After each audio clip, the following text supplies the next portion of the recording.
Well, today is kind of a special day in the tech world because 50 years ago on this day, April 4th, Microsoft was founded by Bill Gates and Paul Allen.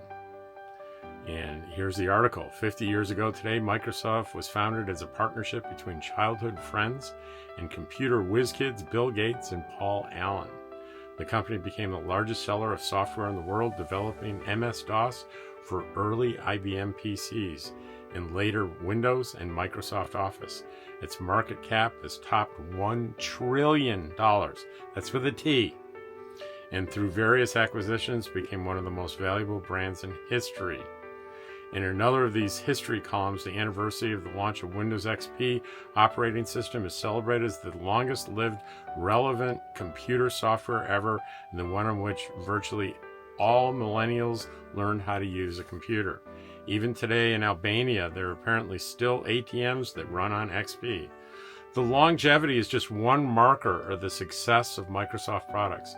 Since the launch of the original Xbox gaming console in the early 2000s, it has managed to hold its relevance against the Japanese equivalents from Sony and Nintendo ever since. So there's more to read here, and you can click on it to read the article. But it's especially meaningful to somebody my age. Bill Gates is about 4 years older than I am. So I remember well when this was all happening.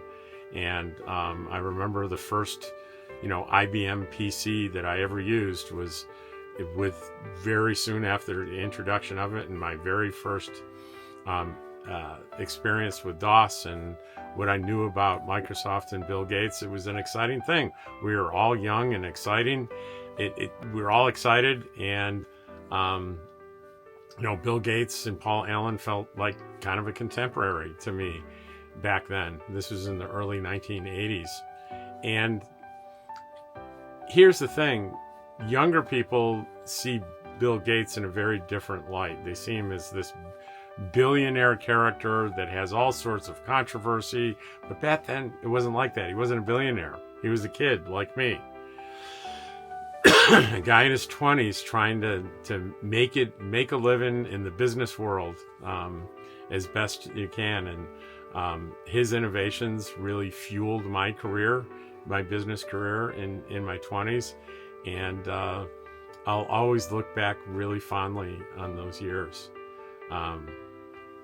So there's a lot to his story, and it seems unfathomable that today is the 50-year anniversary of the start of Microsoft.